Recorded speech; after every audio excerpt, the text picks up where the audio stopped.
ආයුබෝවන් සුබ සන්ධ්‍යාවක්. සියලු සමීක්ෂණ වාර්තා නැවත නැවතත් තහවුරු කළ ලංකාවේ අංක 1 ප්‍රවෘත්ති ප්‍රකාශය. පැත්ත ගියත් ඇත්ත කියන හිරු සවස 6:55 ප්‍රධාන ප්‍රවෘත්ති ප්‍රකාශය සමගින් මම මදුශාන්ත සිල්වා. මම රෝෂිනී විජේසූරිය. මුලින්ම අවධානය දවස උණුසුම් කළ සිරස්තල වෙත.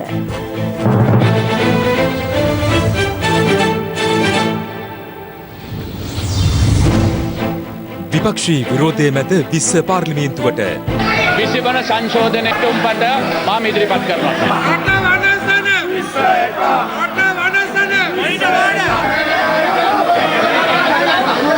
ජනමත විචාරණයක් ඉල්ලා ශ්‍රේෂ්ඨාධිකරණයට පෙත්සමක්. නුසුදුසු ඇඳුමක් හේතුවෙන් මන්ත්‍රී ආතාවුල්ලා සභාගමෙන් ඉවත් කෙරෙහි. මාධ්‍ය නිවේදනය ගැන කරුණු විමසන්න හිටපු ජනපති මෛත්‍රී පාස්කු කොමිසමට කැඳවයි. පූජිත් පළමුවරට සාක්ෂි දෙයි.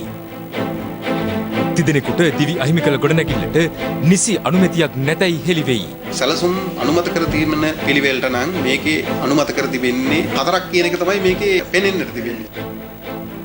පුරාවිද්‍යා නිලධාරීන්ට බාධා කළයි මංගලරාමාධිපති හිමියන්ට නොතීසී. රම්සා අභයභූමිය ඩෝසර් කළ රාජ්‍ය ඇමති සනත් නිශාන්තගේ සොයුරා රිමාන්ඩ්. මුලින්ම අවධානය දවසේ පුවත වෙත. දවසේ පුවත. 20 වෙනි ආණ්ඩුක්‍රම ව්‍යවස්ථා සංශෝධන පනත් කෙටුම්පත පළමුවර කියවීම සඳහා අද පාර්ලිමේන්තුවට ඉදිරිපත් කළා. ඒ විපක්ෂයේ විරෝධතා මැද්දේ.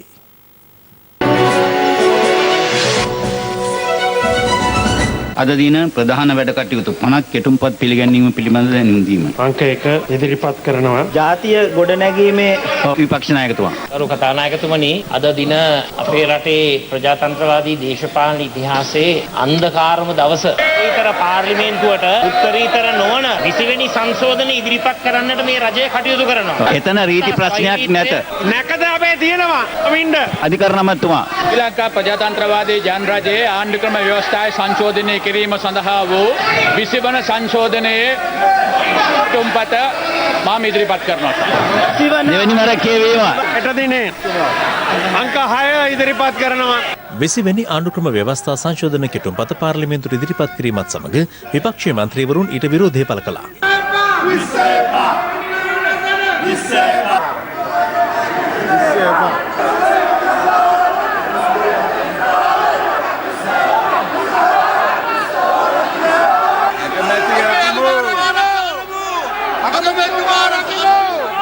ආණ්ඩු පක්ෂයේ සහ විපක්ෂීය මන්ත්‍රීවරුන් සභාගර්භයේ මධ්‍යයට පැමිණීමත් සමග ඇති වූයේ නොසන්සුන්කාරී තත්ත්වයක්.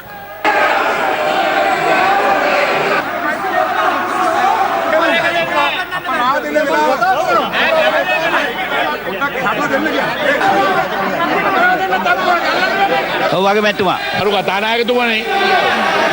ඔවින ආරම්භ වෙන්න. දැන් ඔබතුමාලා ඉඳගත්තා නම් හොඳයි. අගමැතිතුමාක් මොනවද කියන්නේ කියලා අහගන්න. බෑනේ you are shouting. විපක්ෂ නායකතුමා ඉඳගන්න.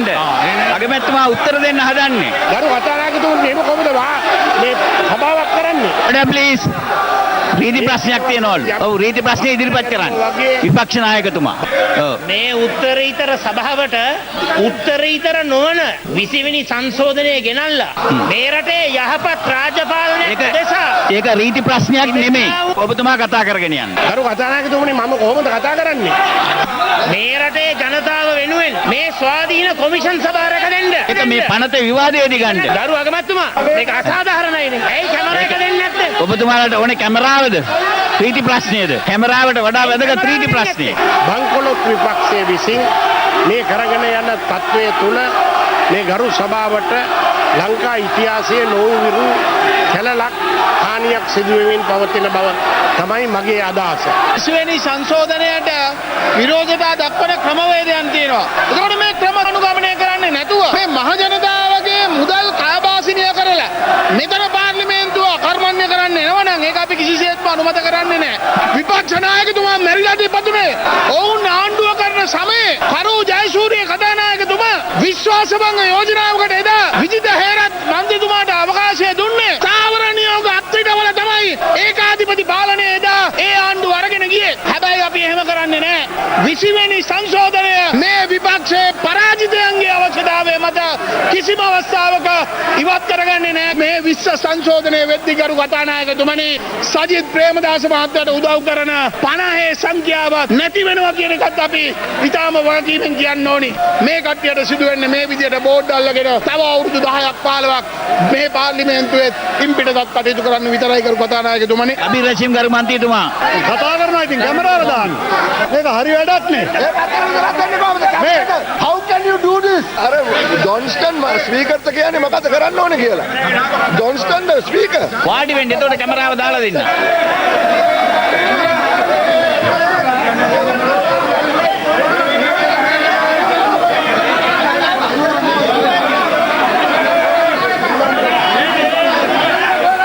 Point of order. වාඩි වෙන්න කියන්නේ Honorable Speaker, point of order. Please make sure the camera is on me because I need to speak to the camera. only you everybody has that right. ආය කැමරාව නෑ. අගමැතිතුමනි, අද මෙතන කරන විරෝධය අගමැතිවරයාගේ අයිතිවාසිකම්. මේ පාර්ලිමේන්තුවේ උත්තරීත පරමාධිපත්‍ය වෙනුවෙන් මහින්ද මහත්තයාට නඩු දානකොට ඔයලා කොහෙද හිටියේ? කාගේ බලය ඉවත් කරත් මහින්ද රාජපක්ෂගේ බලය ඉවත් කරන්න බෑ කියන එක මතක තියාගන්න. අද ඇවිල්ලා ගරු අගමැතිතුමනි කියනවා අනේ මේ විනාඩි 5කට කල් දාලා දෙන්න බැරිද? අපිට ටීවී එකට පොඩි ෂොට් එකක් ගන්න. එතකොට අපි දිලු. මොකද්ද මේ විපක්ෂේ ඔබතුමාලා කියන යකෙක් මේකෙන් නෑ. තමුන්නාසෙලගේ රනිල් වික්‍රමසිංහ මහත්තයා වගේ වේලුපිල්ලේ ප්‍රභාකරන්ට ලියලා දුන්නේ නෑ රට. සජිත් ප්‍රේමදාස මහත්තයා ඔබතුමාලා මේ ඔය බෝඩ් අල්ලපු අයගෙන් දැනට 17 දෙනෙක් කතා කරලා ඉවරයි මේ පැත්තට එන්න. ඔය වැඩිම බෝඩ් අල්ලගෙන වැඩිම ඔළුවේ බඳන් ඉඳියා නේද? එයා තමයි හොඳම ඇමතිකම අපෙන් ඉල්ලන්නේ. අපි බලන්නේ රවුම් ගානකින් ඉවර කරන්න 20න් මේක. 20ට 20ක් ගන්නවා විපක්ෂෙන්. අර 17ක් ගැන කිව්වා 20ක් ගැන කිව්වා. තමන්ගේ ආත්මය තුට්ටු දෙකට සිල්ලරේට ඇමතිකම් වලට මුදලට පාවා දෙන කිසිම පුද්ගලෙක් අපේ සමගි ජන බලවේගයෙන් නැtei කියන එක මම මේ අවස්ථාවේ කියන්නට කැමතියි.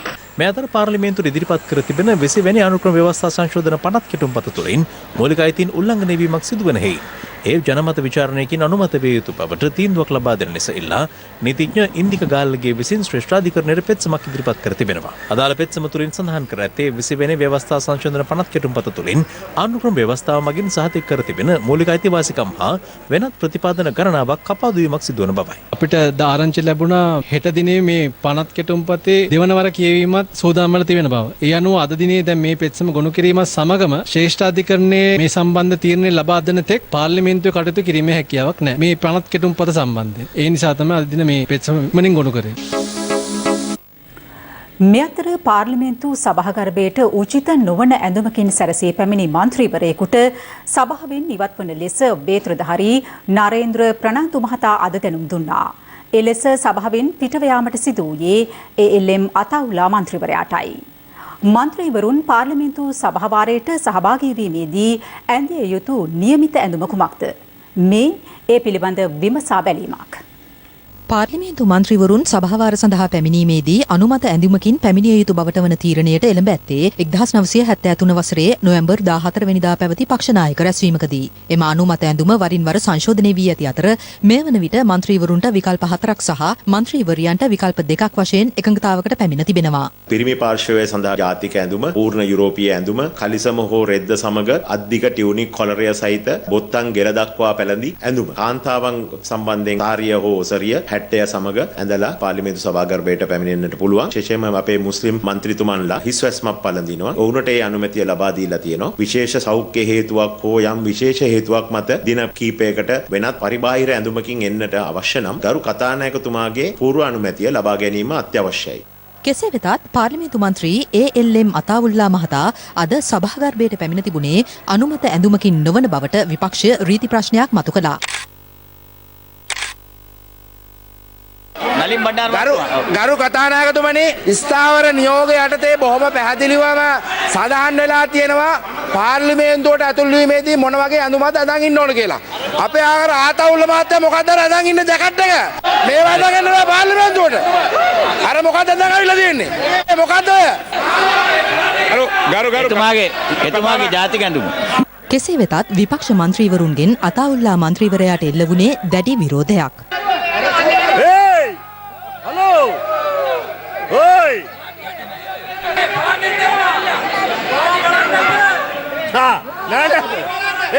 මෝඩිගේ එලොන්න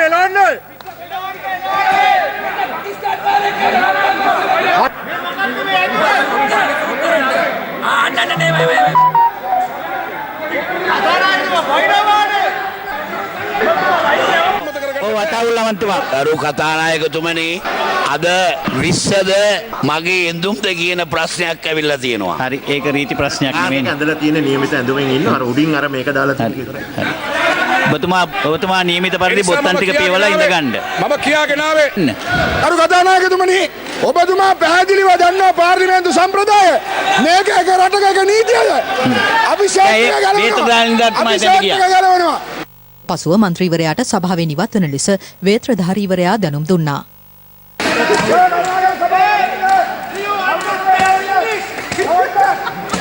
එය අනුව එම මන්ත්‍රීවරයා සභාගැබෙන් පිටව ගියා.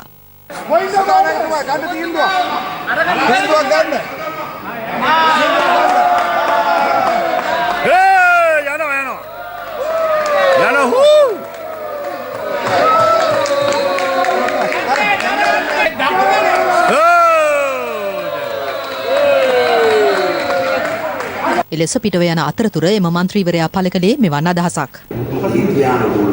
මේක තියෙනවා පොළොර එක තියෙනවා මට සීතල වෙන්නේ මොනවද කරන්නේ මේ මේක ප්‍රෙස් වෙන්න බැරිද මෛත්‍රී මාත්‍යා අඳගෙන ඕගොල්ලෝ ඡන්ද දානවා වුණා ඒක හරි දැන් ඕගොල්ලන්ට බෑ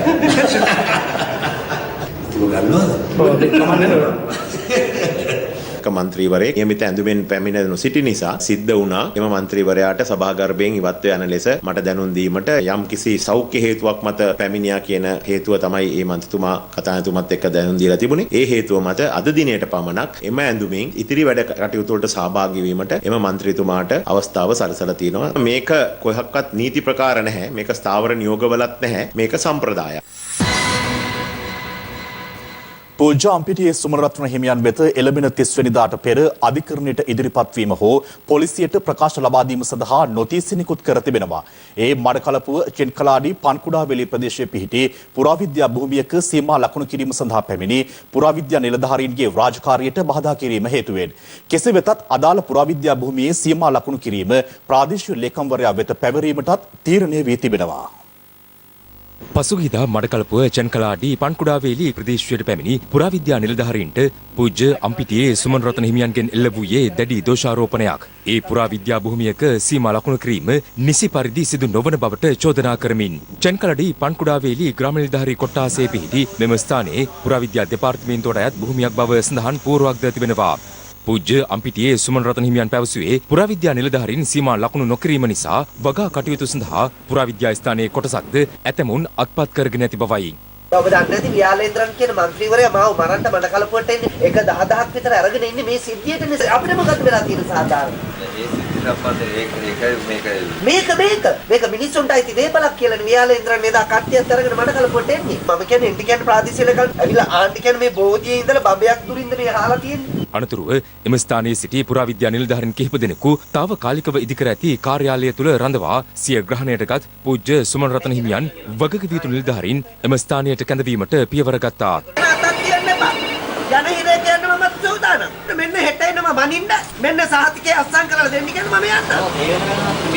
හරි නෑ. ඒගොල්ලෝ තමයි මේක ගොවියන්ගෙන් කප්පම් අරගෙන හාන්න දෙන්නේ. දැන් අවුරුදු 6ක්. පොලිසිය පැමිණ සාකච්ඡා කළත් තත්වය සමතයකටපත් වුණේ නැහැ. කොටගෙන මෙච්චර බෝධියේ මුල් හැරෙනකන් හාලා තියෙද්දි ඇයි ඒ අදාළ නිලධාරි ගෙන්නන්න බැරි? හාපු මිනිස්සු ගෙන්නන්න බැරි ඇයි? මට කියන්නේ. පසුව පන්කුඩාවේලි ග්‍රාම නිලධාරීවරයා චෙනකලාඩි ප්‍රාදේශීය ලේකම් කාර්යාලයේ ඉඩම් නිලධාරීවරයා සහ ප්‍රශ්නගත ස්ථානයට වගා කටයුතු වල නිරත පිරිසක්ද එම ස්ථානයට පැමිණියා. තත්වය සමතයකටපත් වූයේ මෙය පුරාවිද්‍යා ස්ථානයක් ලෙස ගැසට් කිරීම සඳහා අවශ්‍ය මූලික මැනුම් කටයුතු සතියක් ඇතුළත ආරම්භ කිරීමට පොරොන්දු වීමෙන් පසුවයි. මේ ස්ථානේ රැක ගන්න මේ සතිය ඇතුළත මට යහපත් පිළිතුරක් ලැබුණ නැත්නම් විශාල විනාශයක් මඩකලපේ සිද්ධ වෙනවා කියන එකත් මං වගකීමෙන් යුක්තව කියනවා. කෙසේ වෙතත් අප මේ සම්බන්ධයෙන් පුරාවිද්‍යා දෙපාර්තමේන්තුවේ අම්පාර මඩකලපුව ප්‍රදේශ භාර සහකාර අධ්‍යක්ෂකගෙන් විමසීමක් කළා. මේ ස්ථානය අපි ගවේෂණය කරලා හඳුනාගත් ස්ථානයක්. එතන අපි කැණීමක් කරලා තියෙනවා. සංරක්ෂණ කටයුතු ඉදිරියේදී සිද්ධ වෙනවා. දැනට ඒක අපි භූමිය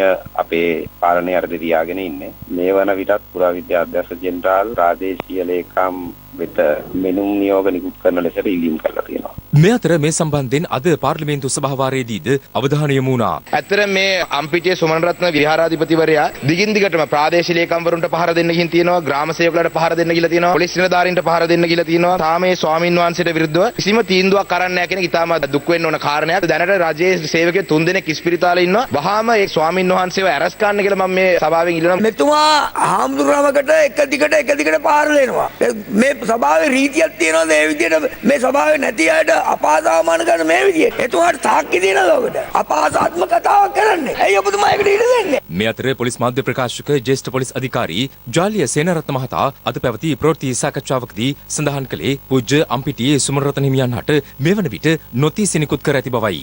ඒ සම්බන්ධයෙන් කරදියනාරු පොලිසිය විසින් අධිකරණයට කරුණු වාර්තා කරලා තියෙනවා. ඒ වගේම බාධා කරපු නිලධාරීන්ට අධිකරණ වෛද්‍ය පෝරම නිකුත් කරලා තියෙනවා. ඔවුන්ගේ වෛද්‍ය වාර්තා කැඳවා ගැනීම සඳහා මඩකලපුව මහේස්ත්‍රාත් අධිකරණයට කරුණු වාර්තා කරාට පස්සේ හිමිනමට අධිකරණයට ඉදිරිපත් වීම සඳහා හෝ පොලිසියට ඉදිරිපත් වෙලා ප්‍රකාශ ලබා දීම සඳහා 2020 9 දිනට නොතිස් නිකුත් කරලා තියෙනවා.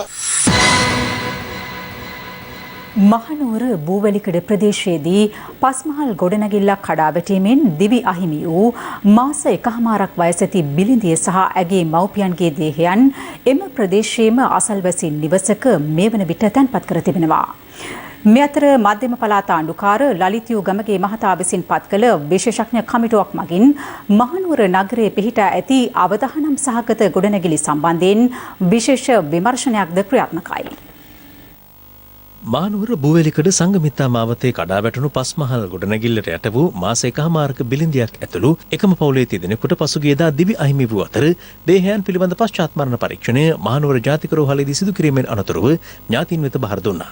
ඒ අනුව ඊයේ රාත්‍රියේම මහනුවර බූවැලිකඩ ප්‍රදේශයේම නිවසක් වෙත එම දේහයන් රැගෙන ආවේ මෙලෙසින්.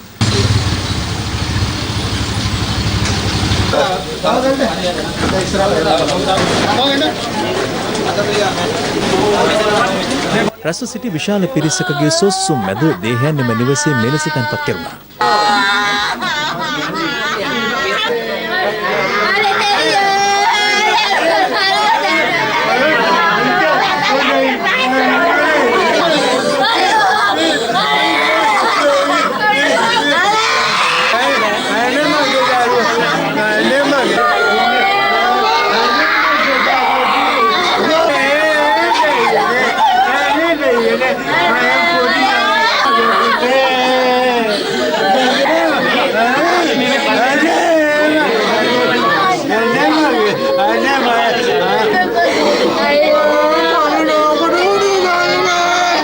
දේහයන් පිළිබඳ අවසන් කටයුතු හෙට මහනුවර මහයාව නාගරික පොදු සුසාන භූමියේදී සිදු කිරීමට නියමිතයි. ජීවිතුන නැති වෙන ප්‍රධාන හේතුව ගොඩනැගිලි අයිතිකාරයන් නොසලකීමත්කම. ඒගොල්ලන්ගේ බඩුත් අරගෙන ඒගොල්ලන්ගේ ජීවිතත් බේරගෙන වාහනත් අරගෙන බල්ලු කුළුත් අරගෙන මේගොල්ලෝ ගියා කිසිම කෙනෙක් මේ දැනුවත් කිරීමක් කරේ නැහැ. ඒ හේතුවෙන් තමයි අත්‍තරම මේ ජීවිත තුනක්ම විනාශ වුනේ. මහනුවර බූවැලිකඩ සංගමිත්තා මාවතේ පස්මහල් ගොඩනැගිල්ලක් ඊට පහළින් තිබූ තවත් නිවසක් සහ හෝටලයක් මතර කඩා වැටුනේ පසුගිය 20 වෙනිදා අලුයම 5ට පමණ.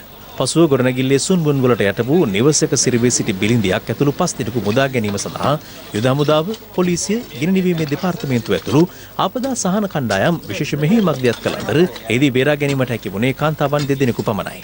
අදාළ නිවසේම අසල කාමරයෙන් නිදා සිටි මාස 1කමාරක බිලිඳිය ඔනිලා සහ ඇගේ මව්පියන් අවාසනාවන්ත ලෙස මෙලොව හැර ගියා. කඩා වැටුණු පස්මහල් ගොඩනැගිල්ල දොඩංගොල නාථ දේවාලයේ හිටපු බස්නායක නිලමේවරයෙකු වූ අනුර ලෙව්කේ මහතාට අයත් වන අතර සිද්ධිය සම්බන්ධයෙන් පොලිසිය ඔහුගෙන් ප්‍රකාශද සටහන් කරගෙන තිබෙනවා. ඔහු ඊයේ එහි ඉදිකිරීම සම්බන්ධයෙන් සිදු කළේ මෙවැනි ප්‍රකාශයක්. නිසි ප්‍රමිතියට තමයි මේක හදලා තියෙන්නේ. මේක තට්ටු පහක මගේ පදිංචි නිවස. ඉතින් මේකේ මම කම්පැනි එකට තමයි දීලා මේක හදලා තියෙන්නේ. නමුත් එන්ජිනියරින් කෝපරේෂන් එකෙන් තමයි මේක සම්පූර්ණ අනුමැතිය වල අරන් තිබෙත් කම්බි ගැනත් මේක. කෙසේ වෙතත් ඔහු සිදු කළ ප්‍රකාශය ප්‍රතික්ෂේප කරන බවයි රාජ්‍ය ඉංජිනේරු සංස්ථාවේ සාමාන්‍ය අධිකාරී ඩී.ටී. රාජසේකරන් මහතා සඳහන් කරන්නේ. ඒ මහතා වැඩිදුරටත් සඳහන් කළේ අදාළ අවසර ගැනීම සිදු කළ යුත්තේ නාගරික සංවර්ධන අධිකාරියෙන් බවයි. ඒ අනුව අදාළ අවසරය ලබාගෙන ඇද්දැයි අප එම අධිකාරියෙන්ද විමසුවා.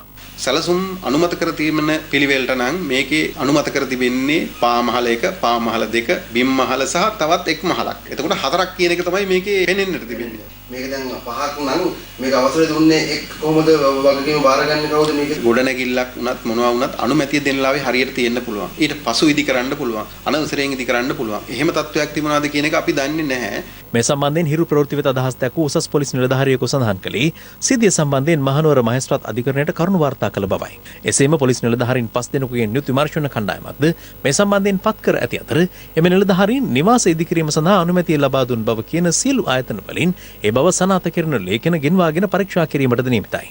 ඒ අනුව නිවසේ හිමිකරුවන අනුර ලෙව්කේ මහතා එය අවිධිමත්ව ඉදිකර ඇතැයි තහවුරු වූහොත් නොසැලකිලිමත් කමින් තිදෙනෙකුට මරු කැඳවීම සහ දේපළවලට හානි කිරීමේ චෝදනාව යටතේ ඔහුට එරෙහිව අපරාධ චෝදනා ගොනු කරන බව පොලිසිය සඳහන් කළා. වරදක් සිද්ධ වෙලා තියෙනවද කියන කාරණය සම්බන්ධයෙන් තීරණය කිරීම සඳහා අදාළ වාර්තා කැඳවලා තියෙනවා. නෛතිකව අනුගමනය කළ යුතු ක්‍රමවේදයන් අනුගමනය කරලා තියෙනවද කියන කාරණය පරීක්ෂා කරන්න. මේ අතර මහනුවර නගරයේ පිහිට ඇති අවදානම් ගොඩනැගිලි පිළිබඳව මධ්‍යම පළාත් ආණ්ඩුකාර ලලිත් යූ ගමගේ මහතා විසින් පත් කළ විශේෂඥ කමිටුව මහනුවර නගරයේ අවදානම් ප්‍රදේශ නිරීක්ෂණය කිරීමට නියමිතයි.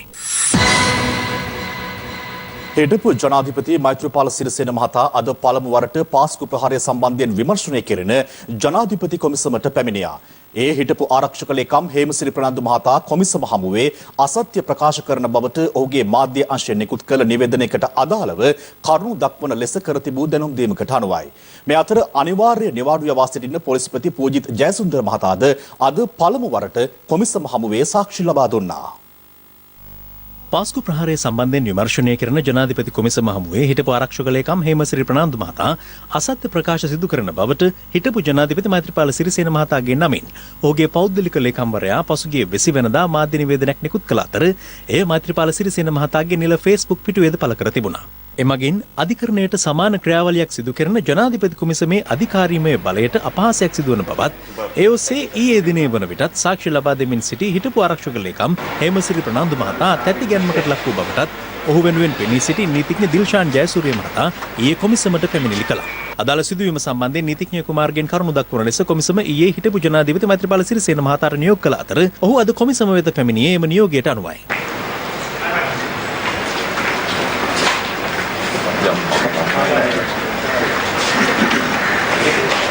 එහිදී හිටපු ජනාධිපති මෛත්‍රීපාල සිරිසේන මහතා වෙනුවෙන් පෙනී සිටි ජනාධිපති නීතිඥ මෛත්‍රී ගුණරත්න මහතා පැවසුවේ හිටපු ජනාධිපතිවරයාගේ පෞද්ගලික ලේකම්වරයා විසින් නිකුත් කර ඇති අදාළ නිවේදනයට හිටපු ආරක්ෂක ලේකම්වරයා වෙනුවෙන් පෙනී සිටින නීතිඥවරයා විරෝධය දැක්වීම භාෂණීය නිදහසට එරෙහිවීමක් බවයි. කවරෙකු හෝ අසත්‍ය ප්‍රකාශ සිදු කරන්නේ නම් එයට එරෙහිව කතා කිරීමට ඕනෑම තැනැත්තෙකුට අයිතියක් තිබෙනවා. එසේම පාර්ලිමේන්තු මන්ත්‍රී හරින් ප්‍රනාන්දු මහතාගේ සාක්ෂි දැක්වීම සම්බන්ධයෙන් කොළඹ අගරදුගුරු පදවිය නිකුත් කළ නිවේදනය සහ මාගේ සේවා දායකයාගේ පාර්ශ්වයෙන් නිකුත් කර ඇති නිවේදනය සමානයි. නමුත් එම නිවේදනය හරහා කොමිසමට අපහාස කිරීමක් අරමුණු කරගෙන තිබුණේ නැහැ.